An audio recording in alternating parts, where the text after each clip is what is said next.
그냥 너무너무 감사합니다. 오늘 말씀은 지난주에 계속이어서 교회의 본질, 교회가 어떤 것인가, 교회가 무엇을 해야 되는 것인가, 거기에 대해서 계속해서 말씀을 드립니다. 우리 교회는 닮아야 될, 우리 교회가 어떤 교회를 닮아야 될까, 어떤 교회를 닮아야 된다고 말씀을 드렸습니까? 하나님이 디자인한 교회가 있다. 그러니까 하나님이 모델로 세운 교회가 있다. 그 교회가 어떤 교회입니까? 초대교회입니다. 초대교회. 그래서 뒤에 있는 분들, 막 내 앞에 있는 분들을 닮는 게 아니라 누구를 닮는데요? 그렇죠. 하나님이 원래 만들었던 최초의 교회, 하나님이 교회라고 세우신 초대교회를 바라봐야지 그 앞에를 바라보면 완전히 변질돼 가지고, 그죠? 쓸 수 없을 정도로 그렇게 바뀌어 있는 그걸 닮으면 안 됩니다. 그래서 우리의 모델은 어디라고요? 지난주 이야기했잖아요. 이호순 장로님 초대교회 이 본질, 그래요? 그런데 그 뒤에 미안합니다. 나래를 닮거나 아니면은 닮으면 안 되죠. 강막래 권사님을 닮거나 막 이렇게 하면 안 되죠. 그죠? 그러니까 내 앞에 있는 교회를 닮으면 안 됩니다. 어디를 닮는다고요? 하나님이 제일 처음에 세우신 이 초대교회, 그걸 우리가 닮아야 됩니다. 그러면 초대교회가 어떤 교회인가, 그걸 우리가 좀 알기를 원하는데, 그래서 우리는 이 땅의 교회를 닮아서는 안 된다. 왜? 하나님이 디자인한 교회는 초대교회이기 때문에 이 땅의 지금 교회는요, 변질될 만큼 변질되어 있는, 그죠? 초대교회의 원래의 모습은 물론 있을지언정 그래도 어느 정도 변질이 된 그런 교회라는 겁니다. 완전한 교회가 될 수가 없다는 겁니다. 그래서 우리는 처음부터 초대교회, 하나님이 모델로 세우신 디자인한 교회를 우리는 닮아야 된다. 그렇게 말합니다. 그래서 베드로의 설교를 통해서 3,000명이 주께로 돌아오고, 그래서 초대교회가 돌아온 역사를 기록한 말씀이 오늘 본문인데, 이것이 뭡니까? 초대교회의 탄생이죠.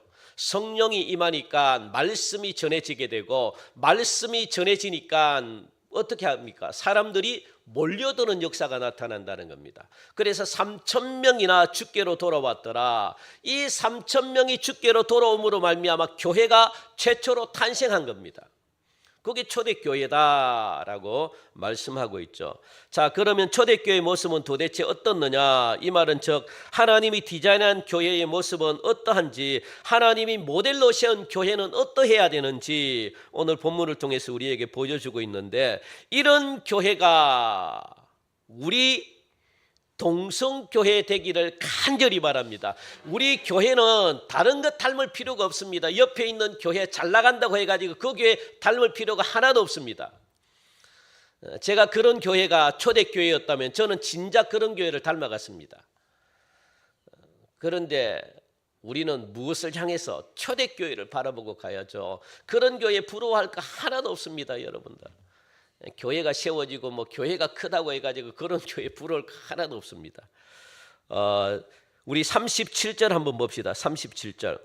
이 37절 오늘 우리 같이 한번 더 읽읍시다. 시작. 그들이 이 말을 듣고 마음에 찔려 베드로와 다른 사도들에게 물어 이르되, 형제들아 우리가 어찌할꼬 하거늘. 그러니까 하나님의 말씀이 선포가 되면은, 말씀이 들어오면 사람들이 어떻게 되겠습니까? 안 믿는 사람들이. 그렇죠. 내가 어찌할꼬 요게 막 일어납니다. 어찌할꼬 찔림이 일어난다는 거예요. 찔림이 없는 사람들은 아예 그냥 영이 죽어 있거나 그래요. 하나님의 말씀을 듣고도 말씀에 반응을 안 하는 사람들은요, 영이 죽어 있는 상태입니다. 아무런 감흥이 없어요. 그러면은 내가 영이 죽어 있구나, 내가 영이 침체되어 있구나, 이렇게 생각하시면 됩니다. 살아있는 하나님의 말씀이 들어가는데 그 말씀에 적어도 어떻게 짜증이 일어나야 되고, 그 말씀에 화라도 일어나야 되고, 뭔가 찔림이 일어나야 돼요. 그런데 아무런 의미가 없어. 아무런 게 일어나지 않아. 그러면 내가 말씀을 안 듣고 있거나 아니면 내 영이 죽어 있거나 그 말씀에 전혀 반응이 없다는 것은 뭡니까? 살아있다는 겁니까? 죽은 겁니까? 죽어 있는 거죠. 죽어 있는 사람은 말이 없습니다. 좋은 게 들어와도, 맛있는 게 들어와도, 아름다운 걸 봐도 아무런 감정이 없습니다. 그거는 죽어 있다고 이야기하는 거죠. 영도 마찬가지입니다. 영도 하나님의 말씀을 먹으면 우리는 이 영으로 이 하나님이 말씀으로 지었기 때문에, 인간은 여러분들 말씀으로 짓습니다. 말씀으로 짓기 때문에 육이 아무리 맛있는 걸 먹어도 영은 안 기뻐해요. 육이 아무리 즐거워도, 놀러 가가지고 즐거워도 영은 즐겁지 않습니다. 영은 그것으로 만족을 못 느낍니다. 그러다 보니까 여러분들, 세상 사람들이 날마다 고백하는 게 뭡니까? 나는 재미가 없다 그러잖아요. 놀러 실컷 세계여행 다녀오고 뭐 온갖 좋은 걸 다 먹으러 다니는데도 재미가 없대요. 인생이 뭔가 공허하대요. 뭔가 막막하대요. 뭔가 마음이 뻥 뚫린 것처럼 그렇대요. 왜 그렇습니까? 육이 아무리 좋은 걸 먹어도, 아무리 육이 좋은 데 놀러 가도 영은 만족을 시키질 못합니다. 우리는 영적으로 지원받은 존재이기 때문에 영은 무엇으로만 채워집니까? 하나님을 만나고 하나님의 말씀을 먹어야만 영은 채워져요. 영이 채워져야지 만족을 누립니다. 만족을. 여러분들에게. 그래서 세상 사람들은 하는 말이 뭐냐? 계속 마음이 공허하다, 마음이 허무하다, 뭐 채워도 채워지지 않은 것 같다, 이런 소리를 많이 듣잖아요. 주위에도. 그거 왜 그렇습니까? 영이 비어있기 때문에, 하나님을 못 만나니까 만족을 못 느끼는 겁니다. 방법을 몰라요. 이런 사람들은 내가 어떻게 하면 내가 공허해지지 않고, 어떻게 하면 허무해지지 않고, 어떻게 하면 마음이 쓸쓸하지 않고, 그 방법을 모릅니다. 그래서 자꾸 먹는 거예요. 자꾸 막 놀러 다니는 겁니다. 그래도 안 채워지거든요. 그러다 보니까 어떻게 합니까? 그래서 결국 그게 안 채워지다 보면 나중에 자살하고 막 그러잖아요. 외롭다 그러고 막 그러잖아요. 그래서 오늘 사람들이 찔림을 받았다라고 말씀하고 있는데, 그렇다면 왜 찔림을 받았을까? 여러분들, 교회의 본질은 첫 번째는 뭡니까? 지난주에 말씀이 선포되는 것이라고 이야기했습니다. 교회는 말씀이 선포되니까 사람들 마음속에 무엇이 찔림이 일어났다. 왜 찔림을 받았는가? 자신들이 예수님을 죽였기 때문에 그렇거든요. 말씀이 들어오면 알게 돼요. 말씀을 들으면 알게 됩니다. 내가 죄인이구나, 내가 이런 잘못을 했구나, 말씀이 가르쳐 줍니다. 그래서 말씀이 들어가니까 자기가 우리들이 기다렸던 메시아 구세주를 갖다가 우리가 죽였구나, 이것 때문에 마음에 찔림이 온 겁니다. 우리를 구원할 예수님이 우리가 죽였구나.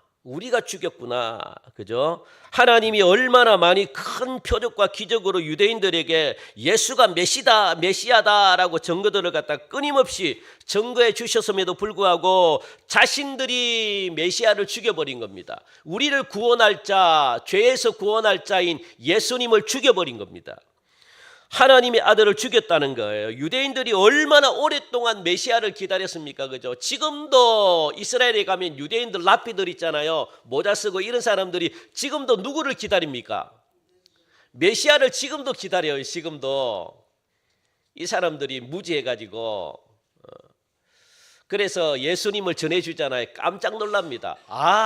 이분이 예수님이야. 이분이 메시아야. 그래서 눈물을 흘리고 막 그럽니다. 그런데 어떤 랍비들은요, 우리는 그 사람 안 믿어, 이렇게 이야기하는 사람들이 있습니다. 아직도 우리는 그 사람 안 믿어.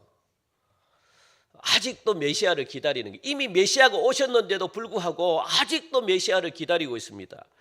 그런데 말씀이 들어가니까 유대인들이 마음에 찔림이 있었고, 우리가 메시아를 죽였다, 우리가 오랫동안 기다린 메시아를 죽였다, 그런 메시아를 자신들의 손으로 죽여버렸다. 그러니까 찔림을 받았다는 겁니다. 그래서 뭡니까? 물었다는 거예요. 이 찔림을 받은 사람들이, 형제들아 우리가 어찌할꼬, 이 말은 우리가 어떻게 해야지 우리 죄가 사함을 받을 수 있겠는가.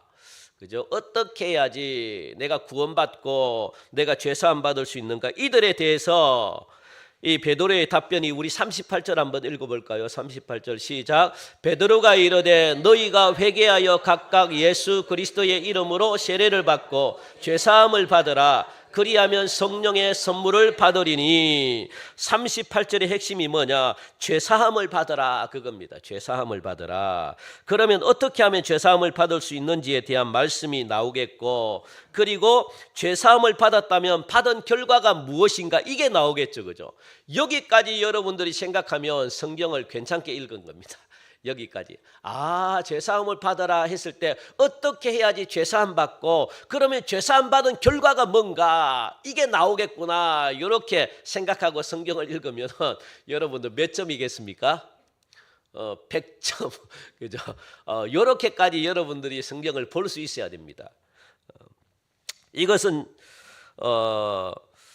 지금 베드로는 죄사함 받는 것에 대해서 설교를 하고 있다는 거예요. 어떻게 해야 죄사함을 받는지 우리가 한번 볼까요? 이르되 시작. 너희가 회개하여 각각 예수 그리스도의 이름으로 세례를 받고 죄사함을 받으라. 이렇게 지금 나오고 있죠. 어떻게 해야 된다고요? 너희가 회개하고 각각 예수 그리스도의 이름으로 세례를 받으면 뭘 받는다는 겁니까? 죄 사함을 받는다, 이렇게 말씀합니다. 죄 사함이라는 것은 회개하는 것과 똑같죠. 회개가 죄 사함입니다. 그러므로 성령이 임하면 하나님의 말씀이 선포가 되어지게 되면, 하나님의 말씀이 선포되는 교회는 뭐가 일어난다는 거예요? 죄 사함이 일어난다. 그러니까 회개가 일어난다라는 말입니다. 회개가 없는 교회는 교회가 아니에요. 여러분들 그런 교회는 다닐 필요가 없습니다. 회개가 일어나지 않으면 구원을 받을 수가 없는데, 구원이 없는 교회를 뭐하러 다닙니까? 여러분들 한 번도 다른 교회 가가지고 회개하라 소리 못 들으면 그 교회는 교회가 아닌 거예요. 왜? 회개를 안 하는데 어떻게 구원이 일어납니까? 내가 죄를 지었다, 내가 이렇게 잘못을 뉘우치지 않는데 어떻게 그 사람이 구원을 받습니까? 예? 그런 교회는 여러분들 교회가 아닙니다. 여러분들이 그런 교회 아무리 시스템이 잘 돼 있고, 아무리 건물이 크고, 아무리 노는 게 많고, 아무리 아이들 자녀들 교육하기에 진짜 막 하나도 모자람이 없는 그런 교회,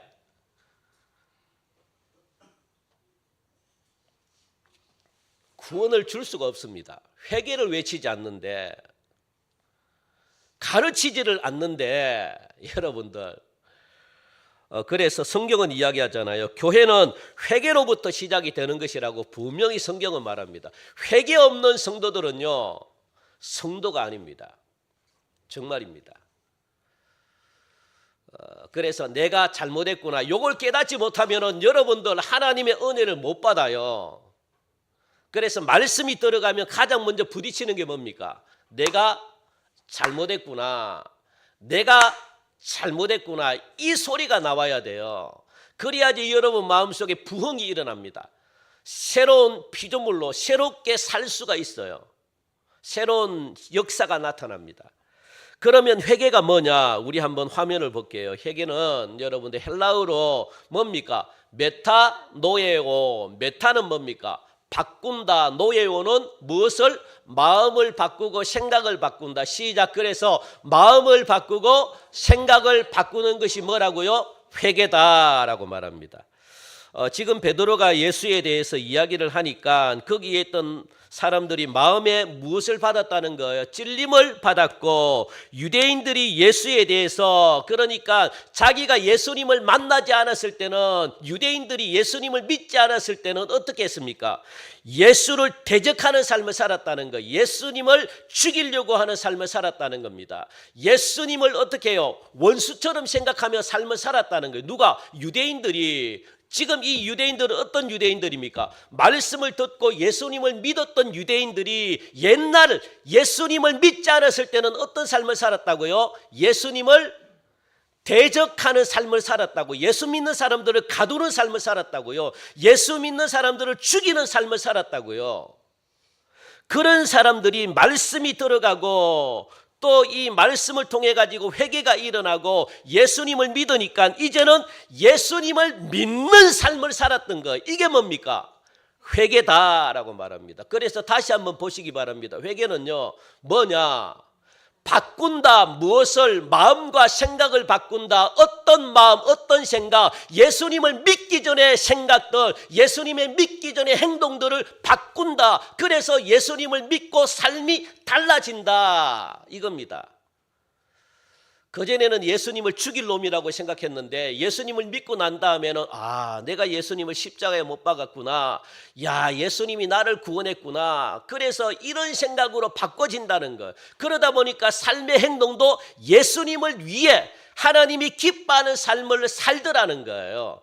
그래서 그 삶을 보고 안 믿는 사람들은 진짜 저 사람이 미쳤나? 왜 저렇게 변화됐지? 그러면서 알아보니까 하나님을 믿고 예수님을 믿더라는 거예요. 그래서 나도 저런 예수님 한번 믿어봐야 되겠다. 이렇게 되더라는 거예요. 이게 뭐라는 거예요?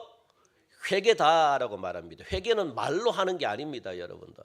삶이 바꿔지는 거죠. 마음이 바꿔지고, 마음이 바뀌니까 생각이 바뀌니까 마음이 바뀌어지고, 마음이 바뀌어지니까 뭐가 바뀌어진다는 거예요? 행동이 바뀌어지더라는 거예요. 행동이. 그죠? 그래서 이게 뭡니까? 이렇게 사는 삶을 회개의 열매다. 바뀌고 변화가 일어나야만 열매다라고 말할 수가 있다는 겁니다. 내가 옛날에는 예수를 핍박하고 교회를 핍박했는데 이제는 예수를 위하여 사는 자가 되었다. 이것이 뭐라고요? 회개의 열매다. 이것을 통해서 알 수 있다는 겁니다. 이 사람이 성령 받았구나. 성령 받아가지고 말씀을 통해 가지고 회개가 일어났구나. 그러면 이 회개가 일어났다는 것을 무엇으로 알 수 있는가? 열매로 알 수 있다. 열매가 뭐냐? 말하는 게 바뀌고 생각하는 게 바뀌고 행동이 바뀌었구나. 이걸 통해서 알 수가 있다는 겁니다. 이걸 회개의 열매다라고 말하는 겁니다. 이런 열매가 없으면 그 사람은 바뀐 사람입니까? 안 바뀐 사람입니까? 죄송하지만 안 바뀐 사람, 착각하면 안 됩니다. 안 바뀐 거예요. 안 믿는 사람들이 나를 예수 믿기 전에 나와 예수 믿은 후에도 나에 대해서 전혀 바뀌지 않았다고 안 믿는 사람들이 이야기한다면 나는 예수를 믿는 걸까요? 안 믿는 걸까요? 그 마음에 예수님이 없다는 겁니다. 없다는 거. 여러분들이 착각한다는 거예요. 교회는 나오는데 완전히 180도로 안 바뀌었다는 거예요. 그냥 겉모습만 교회를 나오는 것이고 속은 안 바뀌었다는 거예요. 옛날 모습 그대로라는 거예요.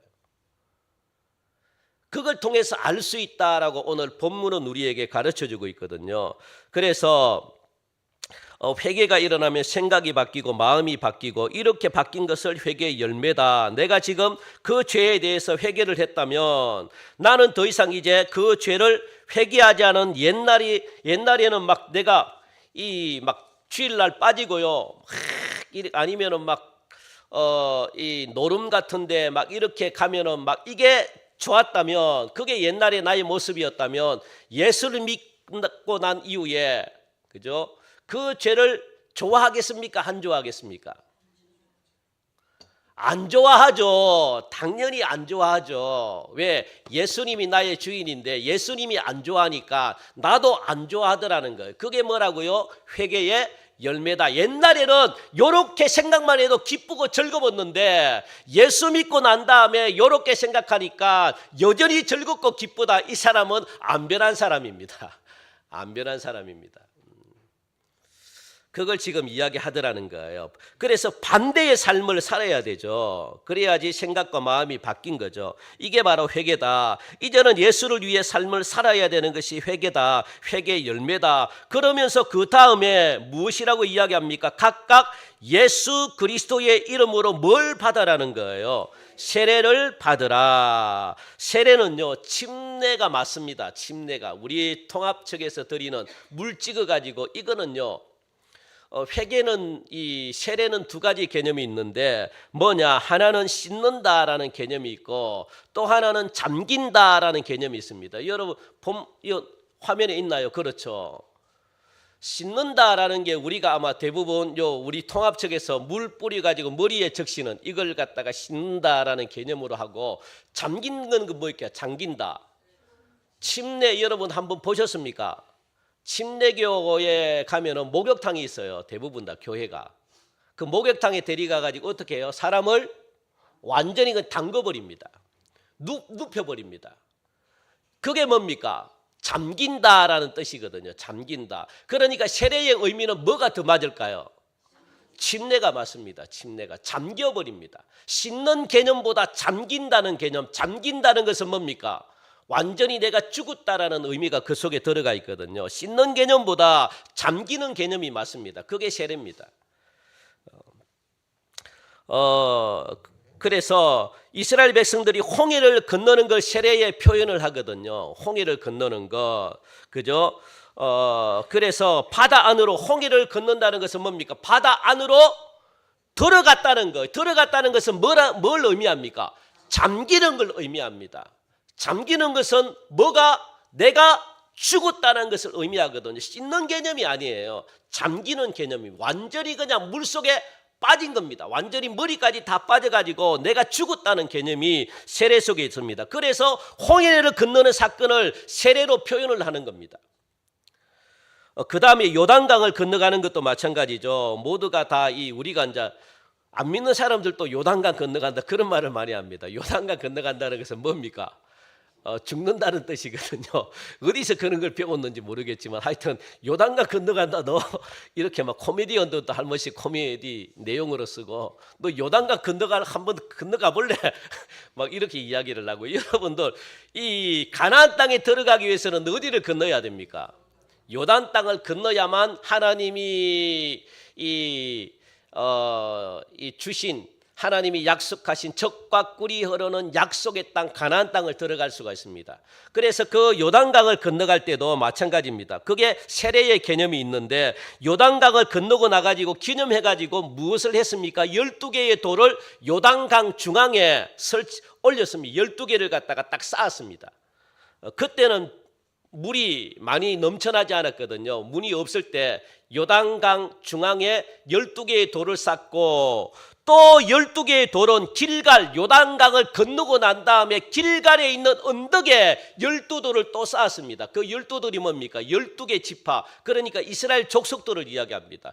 이스라엘 족속들은 12개 지파로 이루어졌잖아요. 그래서 12개를 쌓았다는 겁니다. 그러면서 나중에 요단강물이 막 다시 흘러넘치거든요. 그러면 요단강에 쌓았던 12개의 돌이 잠길까요? 안 잠길까요? 잠겨버립니다. 그게 세례의 의미라는 거예요. 그게. 그리고 강 안에 완전히 묻혀버리고, 그리고 길갈에 쌓아놓았던 12개의 돌들은요 뭡니까? 이스라엘의 12개의 지파를 이야기하는데 다시 살아났다라는 상징을 이야기합니다. 하나는 12개의 돌은 하나는 요단강에 죽었고, 그죠? 또 12개의 요단강은 길가 언덕에 세웠기 때문에 어떻다는 겁니까? 살아났다. 이게 무슨 개념이라는 거예요? 세례의 개념이다. 그래서 세례의 개념은 연합이라는 개념이 있습니다. 예수님으로 인하여 예수님이 십자가에 죽을 때 우리도 함께 죽었다라는 개념이 있고, 예수님이 부활할 때 우리도 함께 부활했다라는 부활의 개념이 있고, 이게 세례입니다, 여러분들. 자, 그래서 잠긴다는 것은 죽었다는 표현이고, 무엇이 죽었다는 것인가? 여러분, 무엇이 죽었다는 거예요? 나의 옛날, 하나님 믿지 않았던 옛날, 예수님을 믿지 않았던 나의 과거, 내 모든 죄들은 어떻게 했다는 거예요? 죽었다라고 말합니다. 죽었으니까 여러분들이 살았습니까? 죽었으니까 살아나야 돼요? 안 살아나야 돼요? 그렇죠. 죽었으니까 사는 겁니다, 여러분들. 나의 죄가 죽었으니까 내가 구원받는 겁니다.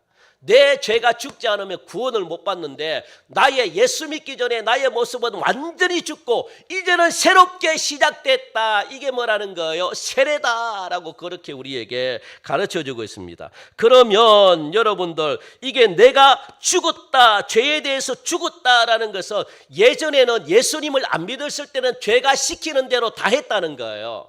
야, 교회 가지 말고 오늘 놀러 가. 야, 이거 말씀 듣지 말고 우리 저기 가가지고 그냥 막 우리 엄나는 거 봐. 이거 하지 말고 우리 뭐 해로 가, 뭐 절기로 가. 이렇게 죄가 시키는 대로 다 따라갔다는 거예요. 그게 뭡니까?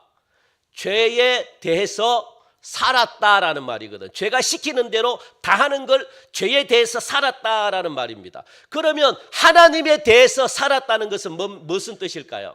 하나님에 대해서 살았다. 우리가 죽고 사는 게 세례의 개념이잖아요. 그러면 죄에 대해서 죽었다라는 말은 죄가 시키는 대로 한다는 거예요, 안 한다는 거예요? 안 한다는 겁니다. 옛날에는 했는데 지금은 안 한다는 거예요. 옛날에는 도둑질해 이러면 도둑질도 했고, 옛날에는 막 이 노름에 하면 노름도 했고, 옛날에는 싸움에 싸움도 했고, 옛날에는 막 거짓말에 하면 거짓말도 했고, 죄가 시키는 대로 다 했다는 거예요. 그런데 예수를 믿고 난 다음에는 죄가 죽어버렸기 때문에 이제는 죄가 시키는 대로 할 이유가 없다는 겁니다. 안 한다는 거예요. 그리고 무엇에 대해서? 하나님께 대해서는 산자다라고 말해요. 부활했다, 산자다. 그 말이 뭡니까?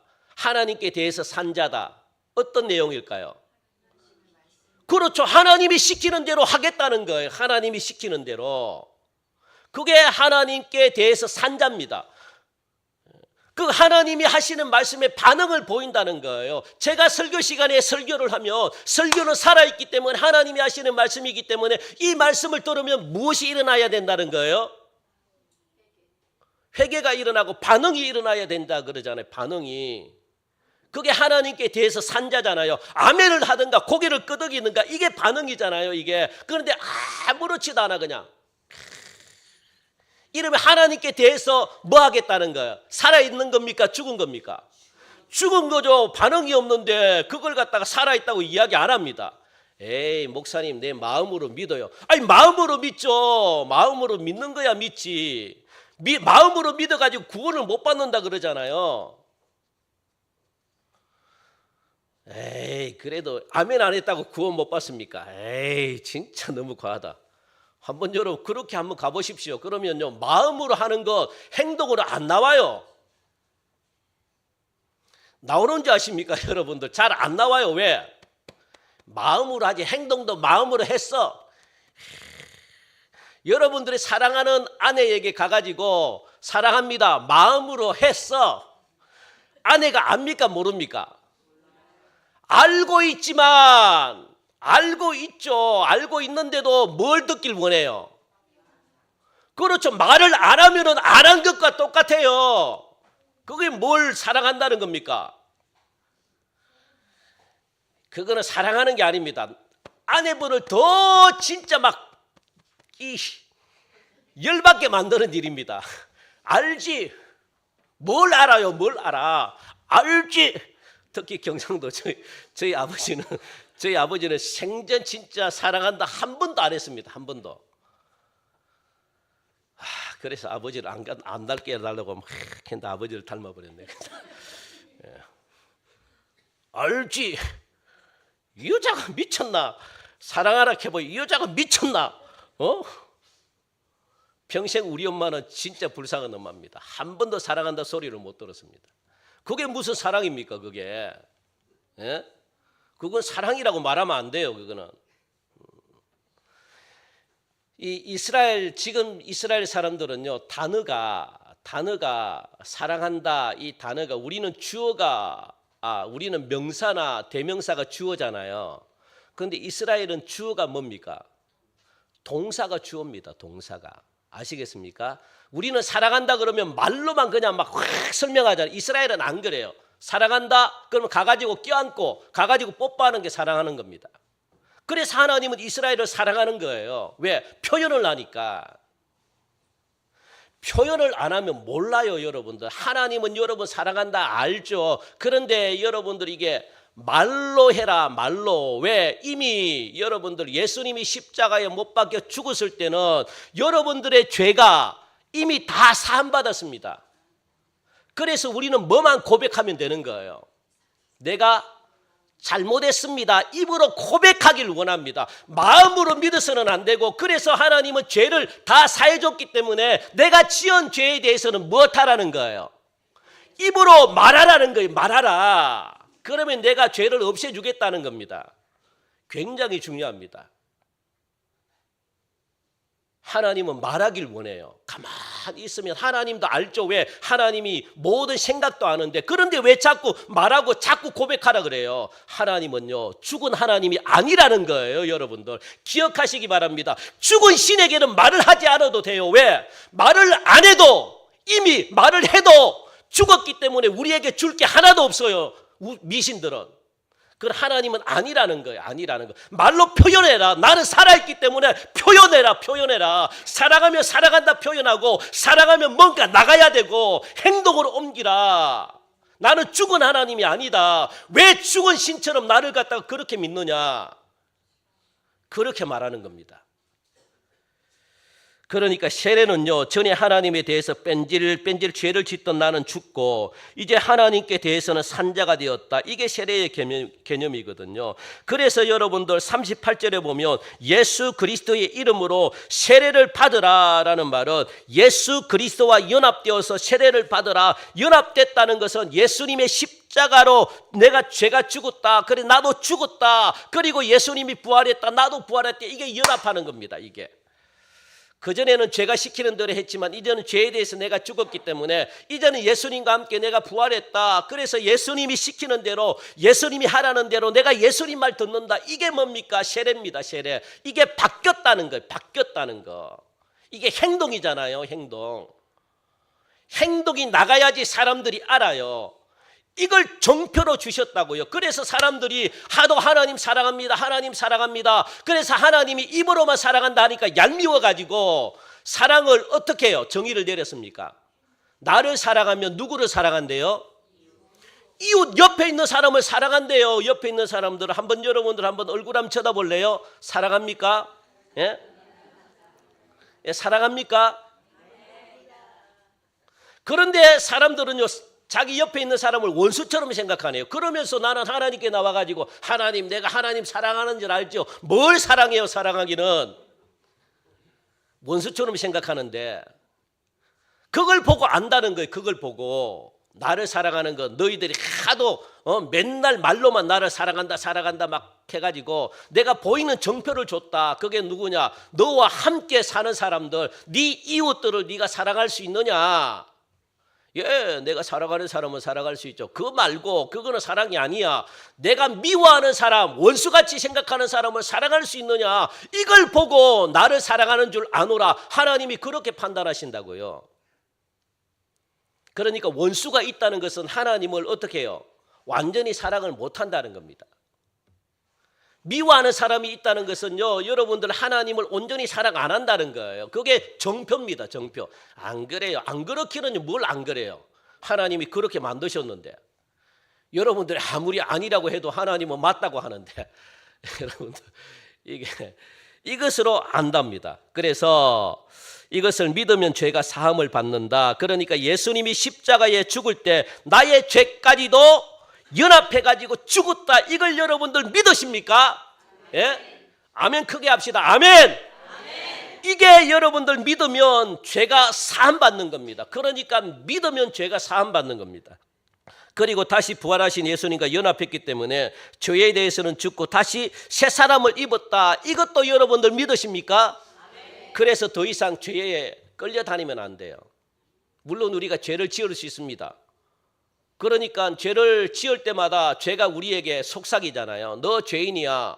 너 이런 모습 가지고 오늘 동성교회 가가지고 예배 드리면 너 하나님 안 만나죠. 그러면 그 소리 들으니까 맞는 거예요.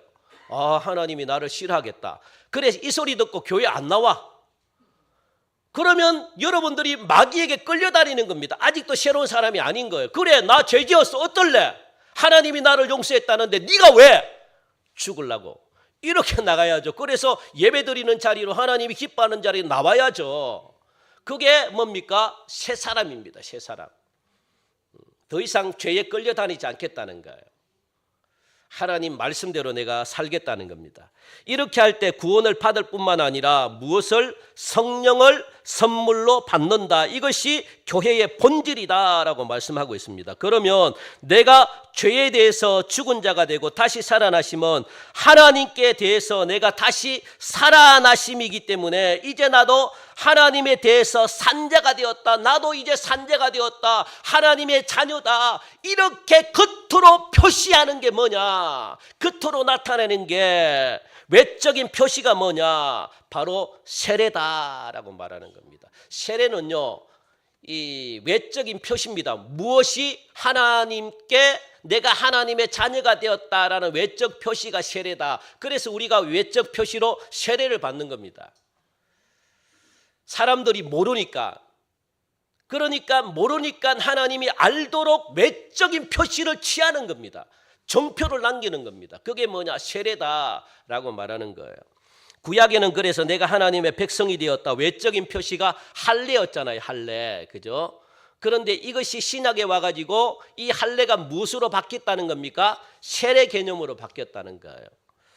외적인 표시로. 그래서 예수 믿기 전에 우리들의 모습은 하나님께 대해서는 죽은 자였고 죄에 대해서는 산 자였다. 그렇게 말합니다. 하나님에 대해서 죽은 자라는 것은 아까 이야기했죠. 하나님께서 뭐라고 해도 꼼짝달싹도 안 했던 사람들이다. 그건 뭡니까? 하나님에 대해서 죽은 자다라고 말하는 거예요. 영이 죽은 자다라고 말하는 겁니다. 반응을 하지 않는다는 겁니다. 예. 그래서 여러분들 여러분들 스스로가 잘 알아요. 영적인 상태를 딱 보면 여러분들이 압니다. 아, 내가 영적으로 많이 침체되어 있구나. 아니면 내가 영적으로 죽어 있구나. 이거는요 금방 압니다. 여러분들. 제가 이야기하지 않아도 하나님이 가르쳐주지 않아도 누가 제일 잘할까요? 내가 제일 잘합니다. 말씀을 들으면 말씀이 짜증나고 말씀을 들으면 말씀대로 안 살라 그러고 말씀이 그냥 안 들려오고 이거는요 영적인 게 침체가 됐다는 거예요. 영적인 게 죽었다는 겁니다. 이거는 누구보다 여러분 자신이 잘합니다. 말씀과 함께 하기 싫고 말씀과 가까이 하기 싫고 이러면 나도 어느새 이게 영적으로 이게 세상적으로 많이 치우쳤구나 이렇게 여러분들이 아시라는 거예요. 그래서 진짜 여러분들 이게 아멘이 중요합니다. 여러분들 이거는 아멘은 억지로 해라고 해서 되는 것도 아니지만 억지로 하다 보면 은혜를 또 받아요. 여러분들 이게 그래서 하나님 말씀 읽을 때 아멘 아멘 하고요. 이렇게 하면은 여러분 하면은 구원받아요. 하면은 내가 마음이 없어도 하면은 구원받습니다. 여러분 백날 여러분들이 마음으로 하나님을 믿어도 입으로 한 번 시인하는 것보다 못해요. 아무리 여러분들이 몇십 년 동안 마음으로 그냥 하나님께 순종한다고 해도 행동이 없는 순종을 아무리 해도 여러분 한 번 순종하는 것만도 못합니다. 그래서 황소를 드림보다 이 뭡니까? 그 순종이 제사보다 낫다 그러잖아요. 순종이. 아무리 100년 평생을 예배를 드려도 순종 한 번 하는 게 훨씬 낫습니다. 예배를 안 드려도 순종 한 번 하는 게 훨씬 낫습니다. 왜 예배를 드립니까? 순종하려고 예배를 드리는 거거든요. 말씀대로 살려고 예배를 드리는 거잖아요. 하나님의 은혜를 입어가지고. 그죠? 그런데 예배를 안 드려도 하나님의 말씀대로 순종하고 사는 사람이 훨 낫다는 그 사람이 구원받습니다. 우리가 착각하면 안 돼요. 하나님은 예배를 많이 드리면 좋아한다. 아닙니다, 여러분들. 어떤 예배를? 진정과 신령으로 드리는 예배를 좋아하지 아무 생각 없는 예배는요 하나님이 안 기뻐합니다. 그런데 우리는 자꾸만 예배를 많이 드리면 좋다고 생각하는데 아무 의미 없는 예배를 많이 드려봤자 하나님은요 안 기뻐해요. 그냥 이거는 그냥 막 제사입니다. 제사. 안 믿는 사람들이 드리는 제사하고 똑같죠. 그래서 하나님이 누구에게 이 황소 그때는 소를 잡아가 드렸잖아요. 예배를. 그런데 황소를 드림보다 이거는 뭡니까? 너희들이 드리는 예배보다 뭡니까? 순종하는 게 낫다. 이렇게 하나님이 말씀하셨잖아요. 순종이 훨씬 낫다. 야, 순종해라, 순종. 그렇게 하나님이 말씀하시거든요. 그래서 이 마음의 찔림이 온다는 겁니다. 하나님의 말씀 들으니까 한 주 동안도 내가 말씀을 붙들고 한번 살아가야 되겠다. 이런 생각이 들어오더라는 거예요. 그러면 죄에 대해서 산자가 되었다. 그러니까 이제 더 이상 죄에 대해서 내가 이 옛날처럼 죄를 이거 짓고 아니면 내가 이거 하고, 여러분들 오늘 예배 끝나고 빨리 내가 머리에 생각이 들어와요. 막 내가 이 예배 끝나고 빨리 내가 이 놀러 가야지, 아니면 빨리 내가 뭐 이 축구회로 가야지. 막 예배를 드릴 때는 예배를 드리러 가자 할 때는 마음이 그냥 흥분이 안 되고 벌렁벌렁 안 걷는데, 예배 끝나고 그래 예배 끝나고 축구회로 가야지, 이 말 들으면, 이런 생각이 들어오면 마음에 그냥 막 기쁨이 충만하고 마음에 그냥 벌렁벌렁 걷고 막 마음이 흥분되고, 이런 분들이 있으면 아직도 뭐가 살았다는 겁니까? 죄가 내 마음에 살아있다는 겁니다. 살아있다는 거. 이런 분들 있잖아요. 예? 예배 드리기보다 이 예배 언제 빨리 들어가나, 그래서 빨리 가가지고 내가 어디 빨리 가야 되는데, 이렇게 생각하면 너무 기쁘고 막 얼굴이 막 그냥 웃음이 나오는 겁니다. 그래서 갑자기 웃음이 나오는 분들 있잖아요. 이분들은 아마 다른 생각에서 그럴 거예요. 막 아이고 예배 5분 더 빨리 끝나다 그러니까 갑자기 웃음이 나와. 이건 아직도 내 죄가 아직도 그저 살아있다는 겁니다. 그래서 이걸 가지고 죄에 대해서 산 자다. 그리고 돈에 대해서도 마찬가지입니다. 돈만 이야기하면 돈을 좀 더 많이 준다, 돈을 이렇게 막 기쁜 거예요. 그냥 막 이거는 돈에 대해서 산 자입니다. 그리고 내 자식만 들으면 막 기쁜 겁니다. 이거는 자식이 산 겁니다. 자식이. 그래서 뭐 들으면 하나님보다 막 벌렁벌렁 돼요. 오, 막 흥분이 돼. 이러면 뭐가 산 겁니까? 그게 산 거예요.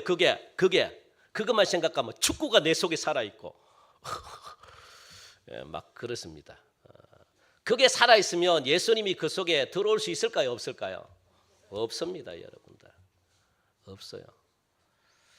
그걸 기억하시기 바랍니다. 그래서 회개와 세례는 사실 같은 겁니다. 생각을 바꾸고 마음을 바꾸고, 내가 옛날에는 죄를 위해서 살았는데, 예수를 대적하고 살았는데, 이제는 예수를 위해서 생각과 마음이 바뀌는 것이 회개라면, 이 생각과 마음이 바뀌는 것은 공식적으로 다른 사람들이 알아야 되잖아요. 내가 바뀌었다. 그래 나도 입으로 고백해야 되잖아요. 그게 공식적으로 겉으로 보이는 행위가 뭐라고요? 세례다라고 말하는 겁니다. 세례다. 이제 세례를 받으면 내가 공식적으로 다른 사람들에게 나는 예수의 사람이다라는 것을 보여주는 게 뭐라는 겁니까? 세례입니다. 세례. 그래서 우리가 처음 교회에 등록하시고 이제 몇 달 지나면 우리가 세례받으러 그러잖아요. 그러면 세례 교육받고 세례를 받잖아요. 그게 뭡니까? 공식적으로 나는 마음이 바뀌고 생각이 바뀌었다는 것을 여러분들에게 보여주는 행위가 뭐냐? 세례라는 거예요. 세례. 그 세례가 굉장히 중요합니다. 너희가 각각 회개하고 그 다음에 뭘 받는다면, 예수의 이름으로 세례를 받는다면 너희가 무엇을 얻겠다는 겁니까? 죄 사함을 얻을 것이다. 죄 사함을 얻으면 그리하면 뭘 선물로 받는다는 거예요? 성령을 선물로 받으리라. 성령이 죄 때문에 사람과 사람을 떠났다면 다시 성령이 어디로 와야 된다는 말입니까? 사람 속에 다시 와야 되잖아요. 왜? 사람 속에 원래 성령이 있었는데 이 성령이 죄가 있음으로 말미암아 성령이 떠나버렸으니까 다시 성령이 올라 그러면 어디로 와야 된다고요?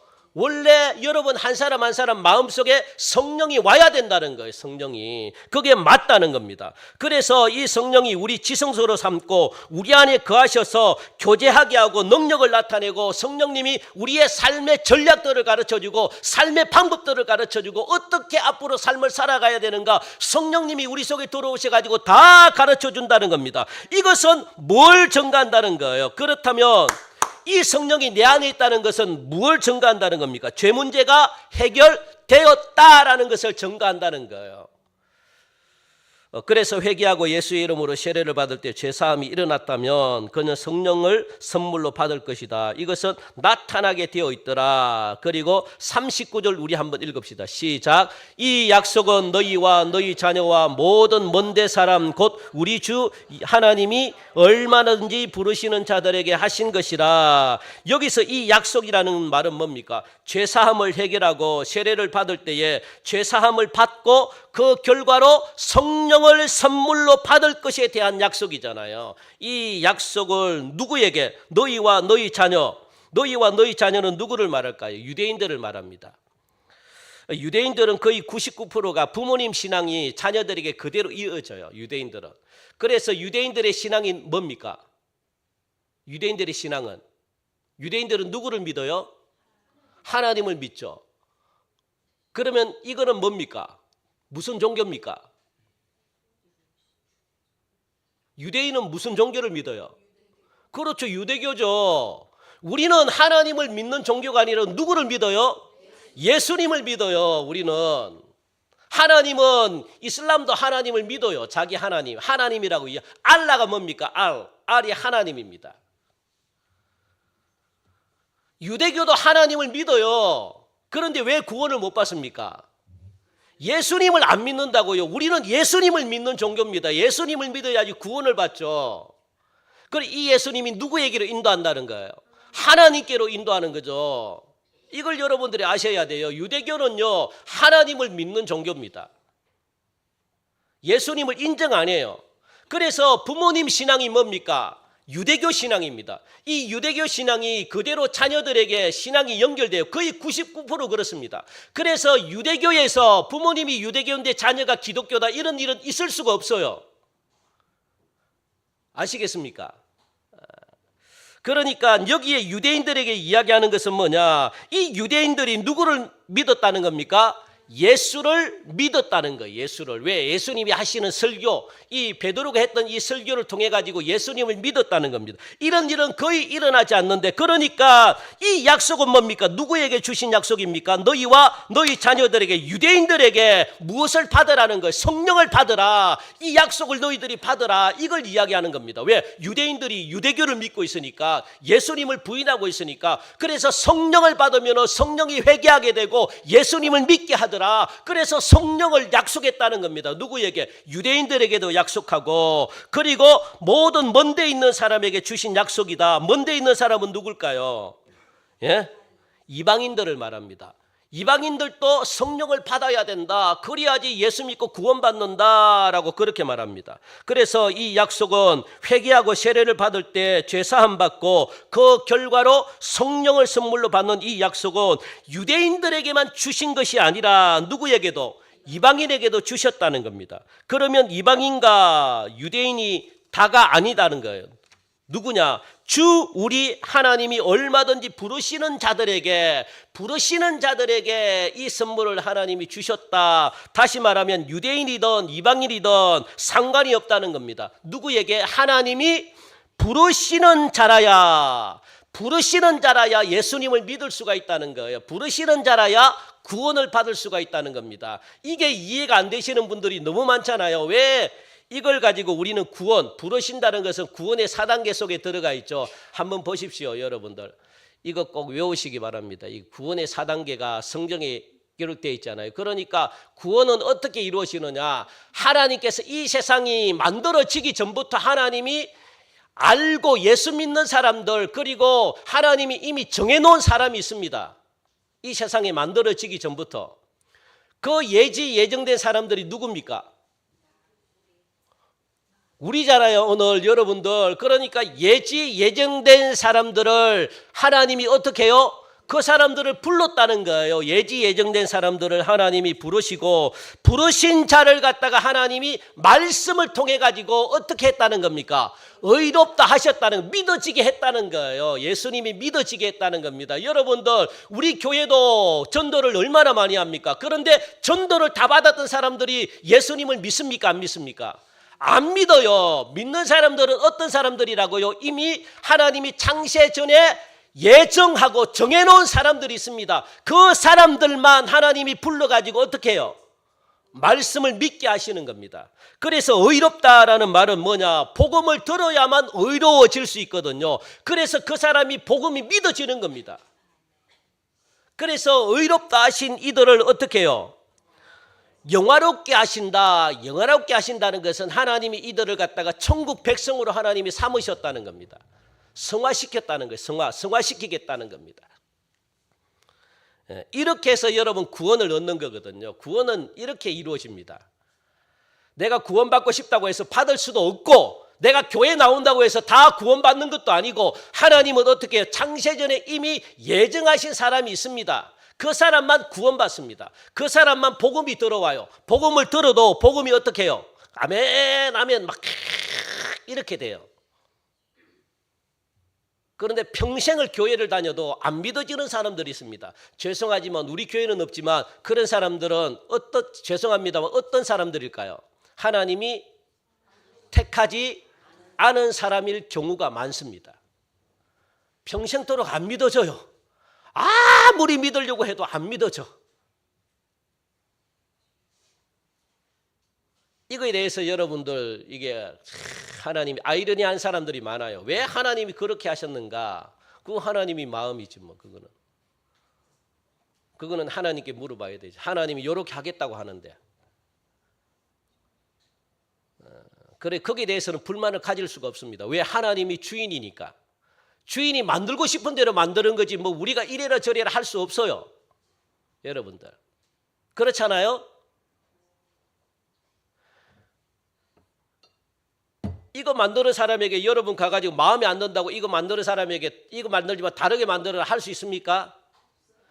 요게 나는 요게 이 색깔이 싫어 다른 색깔로 이렇게 이게 할 수 있어요 컵이? 예? 없죠. 그냥 이 컵이 자기 스스로가 마음에 안 들어도 만든 대로 그냥 살아가야 돼. 어쩔 수가 없습니다. 그러니까 우리가 아무리 따지고 아무리 해도 우리의 인생을 바꿀 수는 없습니다. 하나님이 이미 계획해 놓았기 때문에. 그런데 여러분들 중요한 건 뭐냐? 우리가 잘 기도하면 하나님의 이 계획이 수정이 될 수가 있어요. 수정이 될 수가 있어. 예.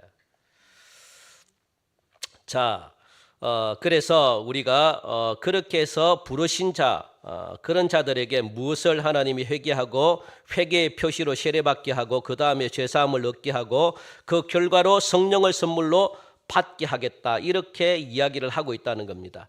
그래서 40절부터 41절 우리 보면은 그죠?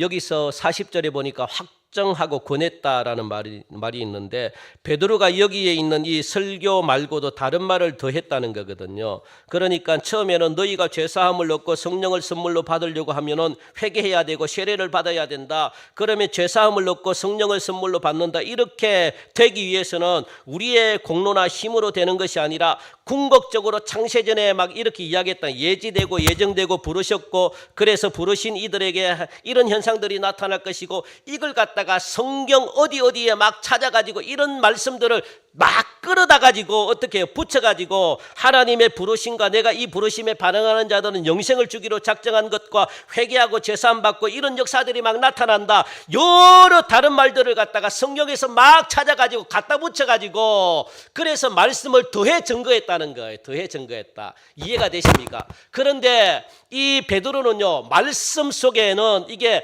자기가 했던 말을 갖다가 너무 길기 때문에 다 넣지 않고 이것만 넣었다는 겁니다. 그러니까 구원을 이렇게 받고 이렇게 받고 이렇게 받고 이렇게 받고 이렇게 받고 이렇게 받고 이렇게 성령님이 올 것이다. 이 성경에 있는 모든 내용들을 다 차가지고 그들에게 전했다는 거예요. 그래서 베드로가 무엇했다는 겁니까? 확정하고 권했다. 그렇게 말하는 겁니다.